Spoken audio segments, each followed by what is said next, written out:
बाळांनो, आज आपण 2.3 द ट्विन्स ही कविता शिकायची आहे. या कवितेचा अर्थ जुळे. ही कविता अत्यंत विनोदी, अत्यंत साधी सोपी आहे. तुम्ही तुमच्या गल्लीमध्ये, कॉलनीमध्ये, गावामध्ये, शहरामध्ये किंवा शाळेमध्ये ट्विन्स जुळे भावंडे किंवा जुळ्या बहिणी पाहिला असाल.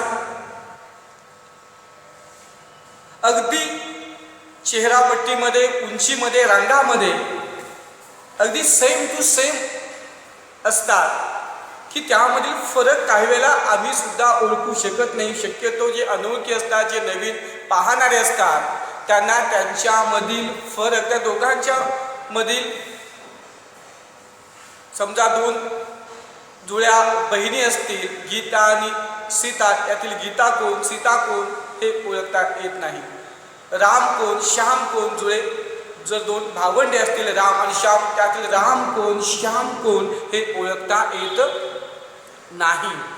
मग अशी जुळी भावंडे आणि जुळ्या बहिणी यांच्या जीवनामध्ये अनेक गमती जमती घडत असतात. त्या सारखेपणामुळे नवीन लोकांना तरी ओळखतच नाही. त्यांच्यामधील फरक काही वेळेला आपण ओळखू शकत नाही. आपण गोंधळतो त्यांना पाहून. त्यांच्या जीवनामध्ये अनेक गमती जमती होत असतात. गमती जमती बरोबरच त्या लोकांना काही त्रास सुद्धा सहन करावा लागतो. सारखेपणामुळे समाजामध्ये काही वेळेला अपमान सहन करावा लागतो. काही वेळेला शाळेमध्ये, घरामध्ये न कळतपणे त्यांना शिक्षा सुद्धा सहन करावे लागते. म्हणजे त्या लोकांना त्यांच्या जीवनामध्ये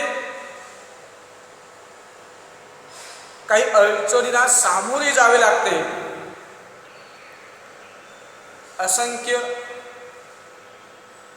जुळे भावंडे आणि जुळ्या बहिणी आपल्या समाजामध्ये आहेत. आणि मला वाटतं तुम्ही मराठी चित्रपट पाहायला असाल. या ट्विन्स जुळे या संकल्पनेवरच तो चित्रपट आहे, सेम टू सेम. प्रसिद्ध विनोदी अभिनेता लक्ष्मीकांत बेर्डे यांनी त्या चित्रपटामध्ये भूमिका केलेली आहे की सेम टू सेम. त्यामध्ये अनेक म्हणजे आमच्या त्या गावातील बरेचसेच लोक सेम टू सेम असतात आणि त्यांच्या जीवनामध्ये होणारे गोंधळ, त्यांच्या जीवनामध्ये होणाऱ्या अनेक विनोद त्या चित्रपटामध्ये दाखवलेले आहेत. तुम्ही नक्कीच तो चित्रपट पाहिला असाल. आणि या कवितेमध्ये कवी हेनरी सांग्रू ली यांनी ही कविता लिहिलेली आहे. आणि या कवितेमधील एक निवेदक, एक नॅरेटर त्यांच्या स्वतःच्या जीवनाबद्दल या ठिकाणी माहिती सांगितलेली आहे.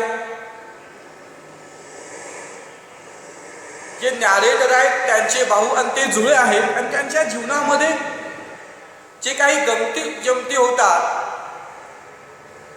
त्यांना जे काही त्रास सहन करावा लागतो, त्यांना काही अडचणींना सामोरे जावं लागतं, या गोष्टी या कवितेमध्ये ते कथन केलेल्या आहेत. अत्यंत विनोदी कविता, साधी सोपी कविता आहे. सर्वांनी लक्ष द्या. सुरू करतोय. द ट्विन्स जुळे. नॅरेटर, निवेदक आपल्या भावाबद्दल आणि स्वतःबद्दल काय म्हणतात बघा. इन फॉर्म अँड फिगर्स, रूप व चेहरापट्टी, फेस अँड लिप, फेस चेहरा, लिप अवयव, आय ग्रीव सो लाईक माय ब्रदर. बघा स्पीकर काय म्हणतात. अगदी रूप आणि चेहरापट्टीमध्ये त्याचबरोबर हात पाय असे अनेक अवयवांच्या मध्ये सुद्धा मी अगदी माझ्या भावासारखाच वाढलो. माझा चेहरा, माझे रूप, माझे डोळे, कान, नाक, हात पाय, अगदी संपूर्ण देहबोली यामध्ये मी माझ्या भावासारखाच वाढलो. That folks look God taking me for him and each for one another. म्हणजेच की आम्ही दोघे जुळे होतो आणि त्या जुळेपणामुळे लोक मला माझा भाऊ समजायचे आणि माझ्या भावाला मी समजायचे, असा गोंधळ व्हायचा. बघा परत, दॅट फोक्स म्हणजे लोक, God taking me for him and each for one another. त्यामुळे लोक मला माझा भाऊ समजायचे आणि माझ्या भावाला मी समजायचे. It puzzled all our kin and kin, जवळचे स्नेही, जवळचे नातेवाईक या सारखेपणाने, या जुळेपणाने आमच्या स्नेही, आमच्या जवळच्या नातलगांना सुद्धा गोंधळून टाकले. पझल्ड, गोंधळून टाकणे. बघा, it puzzled all our kin and kin, या सारखेपणाने, या जुळेपणाने आमच्या स्नेही, आमच्या जवळच्या नातेवाईकांना गोंधळून टाकले. It reached a fearful pitch, मर्यादा. आणि या जुळेपणाने एक महाभयंकर मर्यादा ओलांडली, महाभयंकर मर्यादेपर्यंत पोहोचली, एक भयंकर सीमेपर्यंत पोहोचले. बघा याचा अर्थ काय? It reached a fearful pitch. आणि या जुळेपणाने, या सारखेपणाने एक भयंकर मर्यादा, एक भयंकर सीमेपर्यंत पोहोचली. For one of us was born a twin, it not a soul knew which. आमच्यापैकी एक जण जुळा जन्मला होता, आमच्यापैकी एक जण जुळा जन्मला होता, तरीही कोण कुणाला जुळे होते हे कुणालाही माहीत नव्हते. It not a soul knew which. पण माझ्या किंवा त्या भावाच्या मनाला, आत्म्याला की कोण कुणाला जुळे आहे हे माहीत नव्हते. दोघांच्यापैकी एकटा जुळा जन्मला होता, पण कोण कुणाला जुळे जन्मलेले आहे हे कोणाच्याही मनाला माहीत नव्हते. आम्ही दोघे अगदी सेम टू सेम होतो आणि आमच्या जीवनामध्ये अनेक गमती जमती घडल्या, अनेक त्रास आम्हाला सहन करावा लागला. बघा काय म्हणतात, one day to make the matter worse वाईट, bad worse worst, before our names were fixed, as we were being washed by nurse, we got completely mixed. एके दिवशी काय झालं, परिस्थिती अगदीच वाईट बनवण्यासाठी एक दिवशी काय झालं, परिस्थिती अगदीच बिकट होईल होण्यासाठी एक घटना घडली. आमची नावे ठेवण्यापूर्वी फक्त नावे ठरवली गेली होती, पण ती नावे एकमेकांना अजून दिले गेले नव्हते. त्या कार्यक्रमामध्ये आपण बारसे म्हणतो, असा कार्यक्रम अजून झालेला नव्हता. फक्त नावे काय, कोणते नाव कोणाला द्यायचे हे नावे मात्र फिक्स होते. Before our names were fixed, as we were being washed by nurse, we got completely mixed. आमची नावे एकमेकांना देण्यापूर्वी काय झालं, एकदा त्या हॉस्पिटलमधील नर्स आम्हा दोघांना आंघोळ घालत होते आणि आम्ही एकमेकांच्यात मिसळलो. म्हणजे कोणते नाव कुणाला दिले होते तेच कळेना. जेव्हा की नर्स, त्या हॉस्पिटलमधील नर्स किंवा देखभाल करणाऱ्या आम्हाला आंघोळ करण्यासाठी, आंघोळ घालण्यासाठी घेऊन गेले, तेव्हा आम्ही एकमेकांच्या मध्ये मिसळलो. We got completely mixed. आम्ही एकमेकांच्या मध्ये मिसळलो. And thus you see by fate's decree, नशिबाच्या निवाड्याने, नशिबाच्या न्याय निवाड्याने, डिक्रीचा अर्थ ऑर्डर, थोडक्यात नियतीने, नशिबाने. अँड दस, आणि अशा प्रकारे you see by fate's decree or rather nurse whim लहर उकी, my brother John got christen me and I got christen him. ख्रिश्चनचा अर्थ नामांकरण होणे, नाव ठेवणे, name given to a baby at the naming ceremony. Naming ceremony म्हणजे नाव ठेवण्याचे कार्यक्रम, आपण बारसे असं म्हणतो, तसे नामांकरणाचा कार्यक्रम. आणि बघा, अशा प्रकारे तुम्ही पाहताच आमच्या नशिबाच्या न्याय निवाड्याने, आमच्या नशिबाने, आणि किंवा असं झालं असेल तर त्या नर्सच्या लहरीपणामुळे, निष्काळजीपणामुळे माझा भाऊ जॉन याला माझे नाव मिळाले आणि मला त्याचे नाव मिळाले. बघा, परत सांगतो. And thus you see by fate's decree, or rather nurse will, my brother John got Christian me and I got Christian him. आणि अशा प्रकारे तुम्ही पाहता माझ्या नशिबाने किंवा त्या नर्स यांच्या लहरीपणामुळे किंवा निष्काळजीपणाने माझा भाऊ जॉन याला माझे नाव मिळाले आणि मला माझ्या भावाचे नाव मिळाले. अशा प्रकारे अगदी गोंधळाची सुरुवात अगदी आमचे नाव ठेवण्यापासून सुरू झाले. आणि अशा अनेक घटना आमच्या जीवनामध्ये घडू लागल्या. बारशाच्या वेळीच गोंधळ झाला. जी काही नावे एकमेकांना ठेवायचे ठरवले होते, ती नावे आम्ही दोघे एकमेकांच्यात मिसळले गेल्यामुळे एकमेकांची नावे एकमेकांना मिळाली गेली. दिस फॅटल भयंकर शब्दशः होतो leading to disaster or death, आपत्तीजनक किंवा प्राणघातक. This fatal likeness even dogs सुरू असणे, कंटिन्यू टू फॉलो, आणि असा हा भयंकर सारखेपणा असाच सुरू राहिला.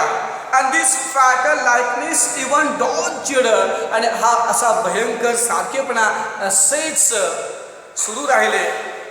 my footsteps when at school and I was always getting flogged म्हणजे फटके बसणे, मार बसणे. for John turned out a fool. बघा, this fatal likeness even dodged my footsteps when at school when I was always getting flogged. for John turned out a fool.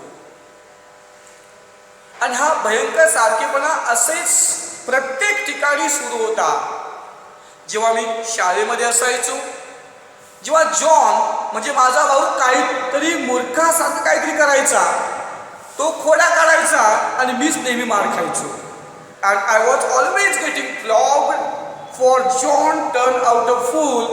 शाळेमध्ये John काहीतरी खोडा करायचा, मस्ती करायचा, आगाऊपणा करायचा, मूर्खासारखे वागायचा, आणि मात्र जॉन म्हणून मलाच नेहमी मार मिळायचे. शिक्षक मलाच मारायचे. त्यांना वाटायचं की मीच काहीतरी आगाऊपणा केला, मीच मूर्खपणा केला. माझा भाऊ जॉन काहीतरी विचित्रपणे वागायचा आणि नाव माझं यायचंय. मी सारखे सारखे मार खायचो. I put this question fruitlessly निरंतकपणे to everyone I knew. What would you do if you were me to prove that you were you. बघा, जे जे मला माहीत आहे त्या प्रत्येकांना मी निरंतरपणे हा प्रश्न विचारायचो. जर तुम्ही मी असता तर तुम्ही आहात हे सिद्ध करायला काय केलं असता. म्हणजे मला खूप त्रास व्हायचंय सारखेपणामुळे. मी शिक्षा घ्यायचो. मला अनेक अडचणींना तोंड द्यावे लागायचे आणि म्हणून जे जे मला माहीत आहे त्या प्रत्येकांना मी हा प्रश्न निरंतरपणे विचारायचो. जर तुम्ही मी असता तर तुम्ही आहात हे सिद्ध करण्यासाठी काय केले असते. बघा, शेवटची 2 वाक्य समजले का. What would you do if you were me to prove that you were you. जे जे मला माहीत आहे त्यांना मी विचारायचो. याचे उत्तर मला मिळायचेच नाही. निरंतरपणे फ्रूटलेसली मी विचारायचो की जर तुम्ही मी असता तर तुम्ही असता हे सिद्ध करण्यासाठी काय केले असते. बघा, आता अजून पुढे कोणकोणत्या घटना त्यांच्या जीवनामध्ये घडतात. आवर क्लोज रिसेम्बलन्स सारखेपणा तर the tide of my domestic life. तर द टाईड परिस्थिती बदलणे ऑफ माय डोमेस्टिक लाईफ घरगुती जीवन. फॉर समहाऊ पहिल्या 2 पैशात बघा, हा अत्यंत जवळचा सारखेपणा माझ्या घरगुती जीवनामधील सुद्धा अनेक परिस्थिती बदलवले. माझ्या वैयक्तिक घरगुती जीवनामध्ये सुद्धा गोंधळ सुरूच होता. Our close resemblance turn the tide of my domestic life. माझा हा अत्यंत जवळचा सारखेपणा माझ्या घरगुती जीवनामधील सुद्धा परिस्थिती बदलायची. फॉर समहाऊ माय, बघा एक मजेशीर घटना, अत्यंत विनोदी घटना. त्यांच्या घरगुती जीवनामध्ये सुद्धा कसे गोंधळ निर्माण झाले होते. फॉर समहाऊ माय इंटेंडेड ठरवलेली वधू, नियोजित वधू बिकेम माय ब्रदर्स वाईफ. एकदा काय झालं, माझे लग्न ठरले. माझ्यासाठी एक मुलगी वधू म्हणून पसंत करण्यात आले आणि माझी ती ठरवलेली नियोजित वधू माझ्या भावाची बायको झाली. बघा, सारखेपणामुळे किती गोंधळ झाला. एकदा माझे लग्न ठरले, निवेदक म्हणतात एकदा माझे लग्न ठरले आणि माझी नियोजित अशी वधू ठरवलेली बायको माझ्या भावाची बायको झाली. इतका गोंधळ माझ्या जीवनामध्ये सुरू होते. In fact year after year the same absurd mistakes हास्यास्पद चुका went on. आणि खरं सांगायचं म्हणजे अनेक वर्षानुवर्ष अशा हास्यास्पद चुका होऊ लागल्या. In fact year after year the same absurd mistake went on. आणि तुम्हाला खरं सांगायचं म्हणजे खरं वास्तवता अनेक वर्षानुवर्ष अशा हास्यास्पद चुका घडू लागल्या. अगदी अनेक घटना घडू लागल्या. बघा, एक घटना येथे सांगितलेली आहे की जी खूप हास्यास्पद आहे. and when I died the neighbors came and buried brother John. एकदा काय झालं, जेव्हा माझं निधन झालं, जेव्हा की मी या जगातून निघून गेलो तेव्हा शेजारी आले आणि माझ्या भावाला पुरून आले. बघा किती हास्यास्पद. असं काही घडत नाही बाळा. काही या गोष्टी अतिशयोक्ती ओव्हर एक्झॅक्रेटेड स्टेटमेंट म्हणतो. बघा निवेदक काय म्हणतात, जेव्हा माझं निधन झालं तेव्हा शेजारी आले आणि माझ्या भावाला जॉनला पुरून आले. क्या हास्यास्पद घटना इत्यादी काही भयंकर घटना माझ्या जीवनामध्ये या जुळेपणामुळे की घडल्या. पण अशा पद्धतीने की हेनरी सॅम्ब्रुक ले यांनी लिहिलेली कविता आणि यामधील निवेदक आपल्या जुळ्या भावाच्या आणि त्यांच्यामध्ये ज्या काही विनोदी घटना, ज्या काही हास्यास्पद घटना, ज्या काही भयंकर घटना घडलेले होते ते या कवितेमध्ये सांगितलेले आहे.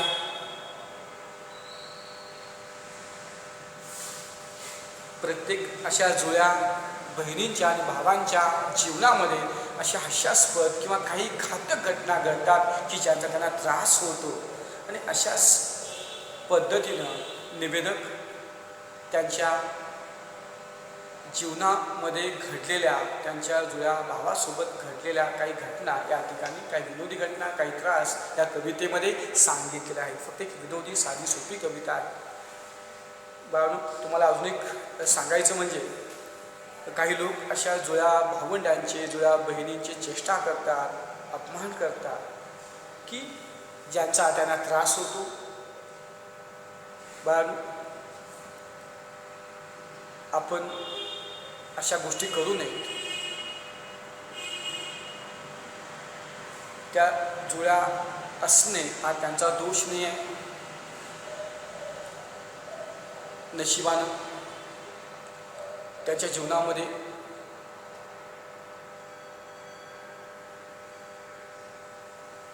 तसे त्यांना ठेवलेलं असतं किंवा ते जन्मलेले असतात. त्यामुळे की तो त्यांचा दोष नसतो किंवा आपण कसे आहोत हा आपला दोष नाही आहे. विज्ञानमध्ये तुम्ही शिकलेले आहातच कशामुळे जुळे होतात. डिफेक्ट्स इन क्रोमोझोम्स, त्या गुणसूत्रांच्या जोड्यांच्यामध्ये काही दोष निर्माण झाले तर दोष किंवा अन्य काही कारणामुळे जुळे होणे हा भाग सायंटिफिक फॅक्ट तुम्ही विज्ञान ह्याच वर्षी विज्ञानामध्ये आहे, तुम्ही शिकलेला आहात. त्यामुळे प्लीज कुणाचाही अपमान होईल, कुणाची मजा, कुणाची चेष्टा नक्कीच करू नका. ही कविता या ठिकाणी संपलेली आहे. इंग्लिश वर्कशॉप बघतोय मी. त्यानंतर या कवितेमधील अलंकार पाहायचा आहे. त्याचबरोबर राईम स्कीम, कारण तुम्हाला ॲप्रिसिएशन रायटिंग यासाठी तुम्हाला राईम स्कीम विचारलं जातं. या सर्व गोष्टींची आपण इथे चर्चा करणार आहोत. प्रथम इंग्लिश वर्कशॉपमधील पहिला क्वेश्चन आहे, rewrite the putting the mistakes in the speaker life in their proper order. बोलणाऱ्यांच्या जीवनामधील चुका योग्य क्रमाने लावा. बोलणाऱ्यांच्या जीवनामधील चुका योग्य क्रमाने लावा. पहिला बघा, म्हणजेच बोलणारे म्हणजे जे निवेदक आहेत, जे नॅरेटर आहेत, त्यांच्या जीवनामध्ये त्यांच्या जुळ्या भावासोबत ज्या काही घटना, ज्या काही चुका झाल्या त्या योग्य क्रमाने लावायच्या. काही घटना दिलेत त्या विस्कळीत स्वरूपात आहेत. त्या घटना बघा. पहिला, first, he got beaten up often at school. निवेदकांना नेहमी शाळेमध्ये मार खावे लागायचे. The speaker's bride became his brother's wife. निवेदकांची ठरवलेली नियोजित पत्नी त्यांच्या भावाची पत्नी बनली. The speaker desperately asked for guidance. निवेदक अगदी हताशपणे मार्गदर्शन, सल्ला विचारले. No one in family could distinguish between the twin babies. कोणी त्यांच्या कुटुंबातील कोणीही त्या जुळ्या भावंडांच्यामधील फरक ओळखू शकत नव्हते. At the naming ceremony wrong names were given to the two twin brothers. नामांकनाच्या कार्यक्रमावेळेस त्या दोन्ही जुळ्या भावंडांना चुकीची नावे दिली गेली. Even in death the twins were not spared during burial. मृत्यूमध्ये सुद्धा त्या अंत्यविधीच्या कार्यक्रमामध्ये ते दोन भावंडे सुटले नाहीत. म्हणजे अंतिम वेळी सुद्धा, मृत्यू समयी सुद्धा ते दोन भावंडे अंत्यविधीच्या दरम्यान दोन भावंडे एकमेकांच्या पासून, त्या जुळेपणापासून वाचले नाहीत. यामधील पहिली घटना बघा. चौथी घटना पहिली घटना आहे, म्हणजेच D. No one in the family could distinguish between the twin brothers. पहिली घटना. दुसरी घटना ई आहे. ॲट द नेमिंग सेरेमनी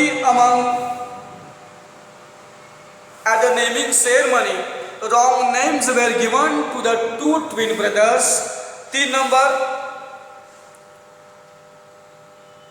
ही हे जे वाक्य आहे ते ही the narrator got beaten often at school. निवेदक शाळेमध्ये त्यांना नेहमी मार मिळायचे. चौथं वाक्य आहे C the speaker desperately asked for guidance. ते निवेदक सल्ला विचारायचे, अगदी हताशपणे सल्ला विचारायचे. त्यानंतर the speaker's bride became his brother's wife. त्या निवेदकांची पत्नी त्यांच्या भावाची पत्नी बनली. बी ही घटना. त्यानंतर शेवटची आहे यप. इवन द डेथ ती आहे तशी शेवटची आहे. The twins were not spared during burial. मृत्यूमध्ये सुद्धा ती जुळे भावंडे त्या अंत्यविधीच्या दरम्यान त्या सारखेपणापासून सुटू शकले नाहीत. अशा प्रकारे त्या क्रमाने त्या घटना आहेत, त्यांच्या जीवनामध्ये घडलेल्या ज्या घटना आहेत त्या क्रमाने आहेत. आता 2 नंबर बघा. Pick out 4 situations in the lives of the twins which are too absurd and senseless to believe. त्या जुळ्यांच्या जीवनातील विश्वास बसणार नाही अशा हास्यास्पद व मूर्खपणाच्या 4 घटना लिहायच्या आहेत. कारण अनेक घटना आहेत. त्यातील पहिली घटना the speakers intended bride became his brother's wife. त्या निवेदकांची नियोजित पत्नी, ठरवलेली पत्नी त्याच्या भावाची पत्नी बनली. हे असं हास्यास्पद आहे, अर्थहीन आहे, सेन्सलेस आहे. मूर्खपणाच्या अशा चुका कोणी करू शकत नाही. दुसरी घटना when the speaker died the neighbors came and buried his brother John. जेव्हा बोलणारे त्यांचं निधन झालं तेव्हा शेजारी आले आणि त्यांचा भाऊ जॉन यांना ते पुरून आले. अगदी हास्यास्पद, सेन्सलेस आहे. एकटा मोठा दुसऱ्याला पुरून येतात. इतकी मोठी चूक होऊ शकत नाही, त्यामुळे इट्स सेन्सलेस. अजून एक वाक्य तुम्ही घेऊ शकताय. The speakers brother got the name of John. The speakers brother got the name of speaker असं म्हणलात तरी चालेल. त्या निवेदकांचं नाव किंवा निवेदकांच्या भावाला त्या निवेदकांचं नाव मिळाले. किंवा अजून एक घटना तुम्ही बघू शकताय.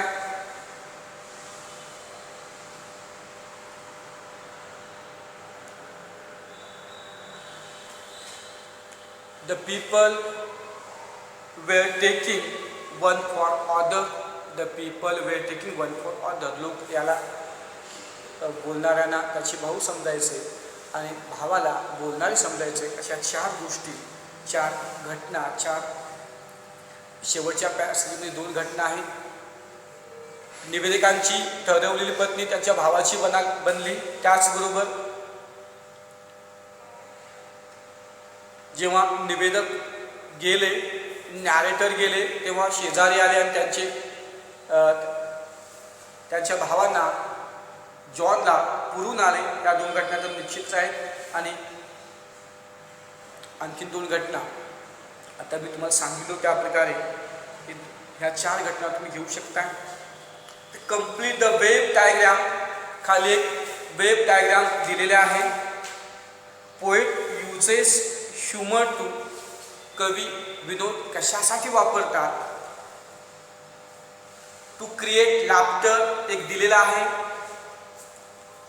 हास्य निर्माण करण्यासाठी किंवा फॉर एंटरटेनमेंट म्हणा, मनोरंजनासाठी, फॉर रिलॅक्सेशन थोडंसं निवांतपणासाठी, relaxation. To create good mood चांगले मूड निर्माण करण्यासाठी. टू मेक रीडर्स हॅप्पी वाचकांना आनंदी बनवण्यासाठी. आणि रेड्यूस बोर्डम कंटाळा घालवण्यासाठी. अशा प्रकारे काही गोष्टी तुम्ही कवी विनोद कशासाठी वापरतात? For to create laughter, for entertainment, for relaxation, to enjoy the poem, to make readers happy, to create good mood. या गोष्टी तुम्ही लिहू शकता. बी बघा. Write any 2 lines from the poem that you find most humorous. या कवितेमधील कोणत्या पण 2 ओळी की ज्या अत्यंत विनोदी आहेत. शेवटच्या पॅसेजमध्ये ज्या 2 ओळी तुम्हाला आता सांगितलो त्याच 2 ओळीला. त्यामधील पहिली ओळ आहे for somehow my intended bride became my brother's wife. For somehow my intended bride became my brother's wife. And second आहे when I died the neighbors came and buried brother John. या 2 घटना तुम्ही अत्यंत विनोदी म्हणून लिहू शकता.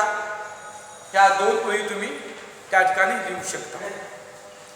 पिक आउट लाईन्स दॅट कंटेन.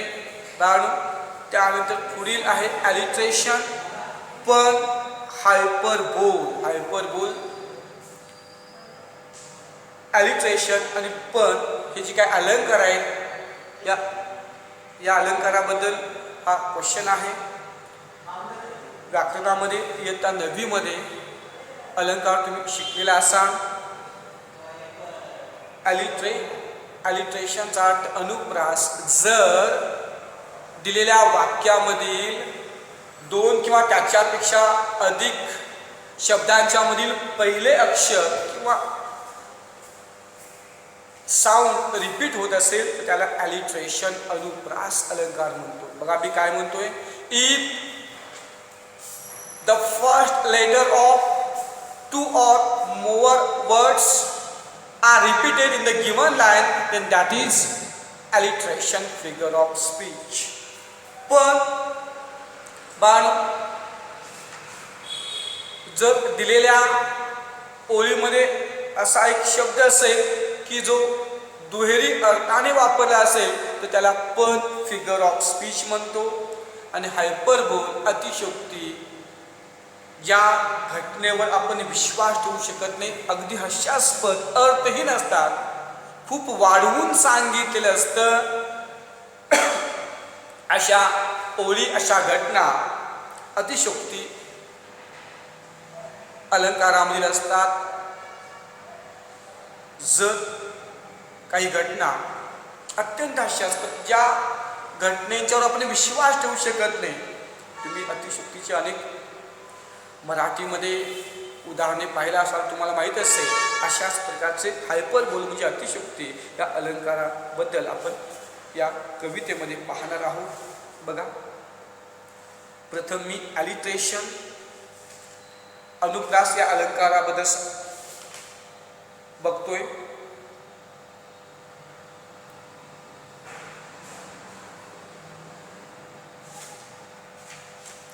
ॲलिट्रेशन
ठीक आहे. बघा, ॲलिट्रेशन पहिलीच ओळ आहे. In form and feature, face and limb, it's alliteration figure of speech because sound yup is repeated for the poetic effect. बघा, पहिलीच ओळ आहे. यामध्ये 3 शब्दांचे पहिले अक्षर यप हे रिपीट आहे. In form and feature, face and लिम. या पहिल्या ओळीमध्ये साऊंड यप, आवाज जे लेटर यप आहे ते रिपीट आहे, सो त्याला ॲलिट्रेशन अलंकार म्हणतो. जर तुम्ही 5वी ओळ पाहिला, it puzzled all our keep and key. या ओळीमध्ये के हे अक्षर रिपीट आहे, म्हणून याला आपण ॲलिट्रेशन म्हणतो. ॲलिट्रेशन या 2 ओळी तुम्ही ॲलिट्रेशनच्या लिहू शकताय, कारण त्या ओळीमध्ये 2 किंवा त्याच्यापेक्षा अधिक शब्दांमधील पहिले अक्षर रिपीट आहे. आता हायपरबोल बघा, वन फिगर ऑफ स्पीच याचे एक्झाम्पल यामध्ये दिले नाही आहे. फक्त ॲलिट्रेशन आणि हायपरबोलचे एक्झाम्पल लिहा. परत सांगतो, ॲलिट्रेशनचे पहिले example in form and feature, face and limb, sound yup is repeated आणि it puzzled all our kith and kith. यामध्ये sound K is repeated. K हे अक्षर रिपीट झालेलं आहे. बघा, अजून एक one day to make the matter worse. ही ओळ बघा, one day to make the matter worse. यामध्ये यम रिपीट आहे, त्यामुळे सुद्धा ॲलिट्रेशन होऊ शकतं. त्याचबरोबर as we were being washed by nurse, यामध्ये साऊंड डब्ल्यू हे रिपीट आहे. साऊंड डब्ल्यू त्या ओळीमध्ये रिपीट असल्याने ॲलिट्रेशन होऊ शकतं आहे. 3 शब्दामधील पहिलं अक्षर डब्ल्यू हे रिपीट आहे. आणखीन काही ॲलिट्रेशनचे एक्झाम्पल आहेत, ते तुम्ही शोधा. हायपरबोलचे म्हणजे अतिशयोक्ती, ज्या घटनेवर आपण विश्वास ठेवू शकत नाही अशा घटना 2 मी तुम्हाला सांगितलं. त्या 2 घटना लिहा. For somehow my intended bride became my brother's wife. ह्या 2 ओळी अतिशयोक्ती अलंकाराचे उदाहरण आहे, की माझी नियोजित पत्नी माझ्या भावाची पत्नी बनली. For somehow my intended bride became my brother's wife. आणि दुसरे अतिशयोक्ती अलंकाराचे उदाहरण. And when I died the neighbours came and buried brother John. आणि जेव्हा माझे निधन झाले तेव्हा शेजारी आले आणि माझ्या भावाला जॉनला पुरून आले. हे सुद्धा अतिशयोक्ती अलंकाराचे उदाहरण आहे. अजून एक उदाहरण तुम्ही घेऊ शकता.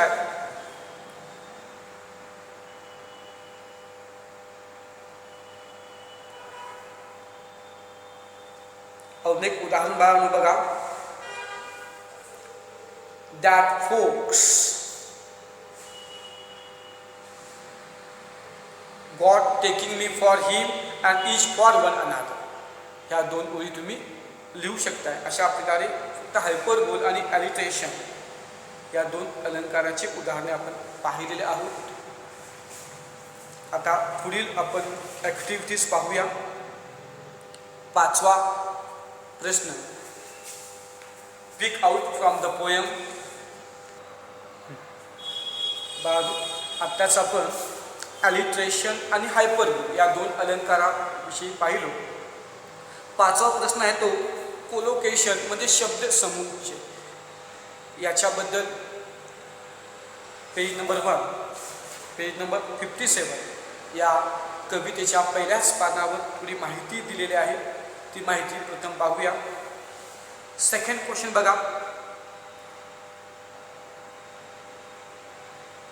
किंवा पहिला प्रश्न बघा. स्टडी द फॉलोविंग पेयर्स और ग्रुप्स ऑफ वर्ड्स. खालील शब्दांच्या जोड्या अभ्यासा. खालील शब्दांच्या त्या जोड्या आहेत त्यांचा अभ्यास करा. कप अँड सॉसर, कप आणि बशी. निडल अँड थ्रेड, सुई आणि धागा. बर्ड्स अँड बिस्ट, पशु आणि पक्षी. टेक अ रिस्क, धोका घेणे. सिप, टी व कॉफी, चहा कॉफी याचा एक घोट घेणे. हाईड अँड सीक, लपाछपी. हे शब्द समुच्चय आहेत, शब्दांचे गट आहेत. त्यांना काय म्हणायचं बघा. These are set of words that more than often go together and occur together. हे असे शब्द गट आहेत की जे नेहमी एकमेकांच्या सोबत जातात. हे असा शब्दांचा संच आहे की जे नेहमी एकमेकांच्या सोबत जातात, एकमेकांच्या सोबत असतात. We call such sets collocation. अशा शब्दांना आपण कोलोकेशन असं म्हणतो की ज्याचा मराठी अर्थ आहे क्रमाने मांडलेले शब्द समुच्चय. विशिष्ट क्रमाने, अर्थपूर्ण क्रमाने मांडलेले शब्द समुच्चय collocation. Insert the proper words from the bracket to form collocations. आता पाहतो काही शब्द दिलेले आहेत आणि ती शब्दे योग्य शब्दात पुढे लिहून कोलोकेशन पूर्ण करायचं आहे. Effort, time, defeat, clothes, owners, necessary, role, interview, morning आणि कोल्ड. यामधील पहिला शब्द आहे ॲब्सोल्युटली नेसेसरी. ॲब्सोल्युटली पूर्वी नेसेसरी हा शब्द घ्या. बी कॅनॉट एफर्ट, परवडू शकत नाही, कॅनॉट एफर्ट. फॉर्मल क्लॉथ्स, औपचारिक साधे औपचारिक कपडे किंवा formal clothes. Job interview, interview हा शब्द पाहिजे. पास टाइम, ॲक्सेप्ट डिफीट, पराभव स्वीकारणे. Early morning, catch a cold, leading role आणि जॉईंट ओनर्स. असे कोलोकेशन्स तयार होतात. परत पटपट बघा. Absolutely necessary, cannot effort, formal clothes, job interview, pastime, accept defeat, early morning, catch a cold, leading role, joint owners. पण आता ही activity पाहिल्यानंतर पान नंबर 60 वर या ॲक्टिव्हिटीवर आधारित 5वा प्रश्न आहे तो बघा. पान नंबर 60 5वा प्रश्न. Pick out from the poem sets of words that generally go together. जी शब्दे सामान्यपणे एकत्र येतात अशी शब्दे कवितेमधून शोधून काढा. फॉर एक्झाम्पल किथ अँड कीन. आत्ताच आपण कोलोकेशन पाहिलो. असे कोलोकेशन्स या कवितेमधून शोधायचं आहे. Forms and features. एक आहे forms and features. Face and limb. Face and limb. Fearful. Peach हा सुद्धा शब्द त्यामध्ये येऊ शकतो.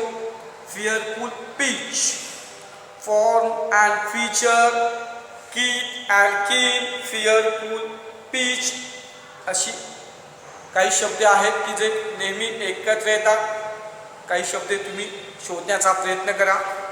आता बघा मी तुम्हाला एक अतिशयोक्ती अलंकाराबद्दल सांगितलो की ज्या अलंकारामध्ये न पटणाऱ्या ज्या गोष्टीवर विश्वास बसू शकत नाही अशा गोष्टी व्यक्त होतात. हास्यास्पद, सेन्सलेस. हेच म्हणलं गेलं. एक्झॅगरेशन और ओव्हरस्टेटमेंट ऑफन कॉजेस ह्युमर. अतिशयोक्ती नेहमीच विनोद निर्माण करते. अतिशयोक्ती असणारे वाक्य नेहमी विनोद निर्माण करते. त्या अशा घटनेतून विनोद होतो. For example she is thin as a pin. उदाहरणार्थ ती पिन इतकी सडपातळ आहे. ती पिन इतकी सडपातळ आहे. या गोष्टीवर कुणाचाही विश्वास बसू शकत नाही. अत्यंत अतिशयोक्तियुक्त वाक्य. ही हॅज अ पीस. वटाण्याच्या आकारा एवढा मेंदू त्याच्याकडे आहे. He has a pea sized brain.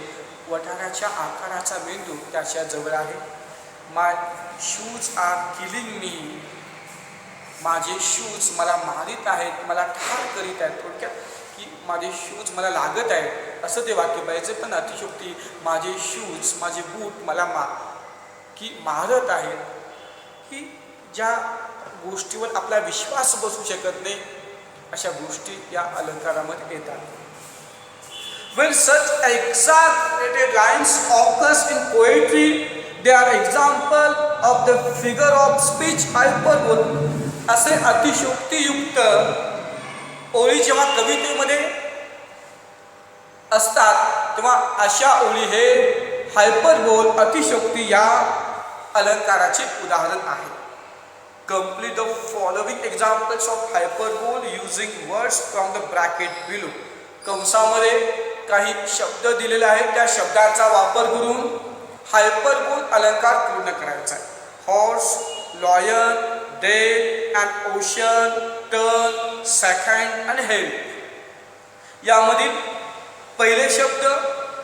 पहिले वाक्य बघा. She wept and ocean of tears. महासागर भरून ती अश्रू ढळली, रडली. महासागर भरेल इतके अश्रू ती ढळली, इतकी ती रडली. It's not believable, unbelievable, overstatement. The hungry man. इथं ॲट पाहिजे. 88 अ टन ऑफ फूड. एक भुकेला माणूस टन भरून अन्न खाला. एक टन म्हणजे 1000 किलो अन्न फर्स्ट केला. It is not believable. He runs faster than a horse. तो घोड्यापेक्षा वेगाने धावतो नाही, अशक्य आहे. So hyperbole. But I am freezing to death. अरे रे मी अगदी I am freezing to death. याचा अर्थ की गाळटून अक्षरशः मी मरत आहे. थंडीने गाळटून अक्षरशः मी मरत आहे. I shall come over in just a second. एका सेकंदामध्ये येईल. आपण कधीच जात नाही. आता म्हणतो फक्त एक सेकंड, त्या बोलतानाच एक सेकंड होऊन जातं. जस्ट वेट अ सेकंड असं म्हणतो. फक्त एकच सेकंड थांब. I will come in just a second. एका सेकंदामध्ये येईल. एका सेकंदामध्ये येईल असं म्हणतो, पण आपण जात नाही त्या सेकंदामध्ये, किंवा आपण तसं होत नाही. या सगळ्या गोष्टी बघा हायपरबोल अलंकारामधील आहेत. तुम्हाला चांगलेच समजलं असेल. अतिशयोक्ती अलंकार तुम्ही मराठी विषयामध्ये सुद्धा अतिशयोक्ती अलंकाराबद्दल माहिती पाहिला असाल. बाळू या कवितेमधील आपण सर्व ॲक्टिव्हिटीज पाहिलेल्या आहोत. आता फक्त एक 2 ते 3 क्वेश्चन आहेत. ते पुढील लेक्चरमध्ये आपण पाहूया आणि नवीन टॉपिक आपण सुरू करू.